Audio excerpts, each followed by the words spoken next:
સુરત શહેરના એક જાણીતા ઉદ્યોગપતિ સમીર મહેન્દ્ર શાહ, તેમના પત્ની હેતલ સમીર શાહ અને પુત્ર જૈનમ સમીર શાહ વિરુદ્ધ દારૂના નશાનો બ્લડ ટેસ્ટ રિપોર્ટ પોઝિટિવ આવતા કાયદેસરની કાર્યવાહી હાથ ધરવામાં આવી છે.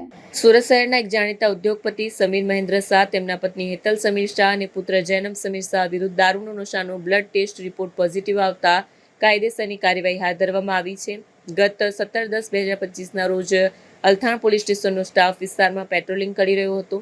તે દરમિયાન તેમને ખાનગી બાતમી મળી હતી કે AS અંતરવન રેસ્ટોરન્ટની બહારની બાજુએ રજિસ્ટર નંબર GJ05RA 4369 વાળી બલેનો કારમાં પ્રોહિબિશનને લગતી દારૂની પ્રવૃત્તિ ચાલી રહી છે. બાતમીના આધારે પોલીસે તાત્કાલિક દરોડો પાડતા હકીકત સાચી જણાઈ આવી હતી. આ મામલે પ્રાથમિક રીતે તહોમતદાર વ્રજ જયેશભાઈ શાહ વિરુદ્ધ પ્રોહિબિશન એક્ટની કલમ 65A 98 મુજબ ફરિયાદ નોંધાઈ હતી.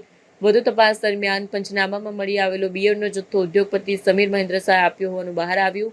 આથી પોલીસે ગુનામાં પ્રોહિબિશન એક્ટ કલમ 81 મુજબનો ઉમેરો કરીને સમીર શાહની અટકાયત કરી હતી.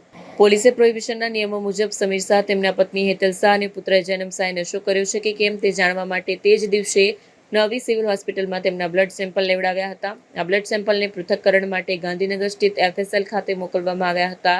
હાલમાં FSLનો રિપોર્ટ આવતા તેમાં આલ્કોહોલ પોઝિટિવ આવ્યો છે. રિપોર્ટ પોઝિટિવ આવતાની સાથે જ અલથાણ પોલીસે નિયમ મુજબ ત્રણેય ઇસમો વિરુદ્ધ અલથાણ પોલીસ સ્ટેશનના પાર્ટ C ગુના રજિસ્ટરમાં પ્રોહિબિશન કલમ 66(1) B મુજબ કાયદેસરની કાર્યવાહી હાથ ધરાઈ છે.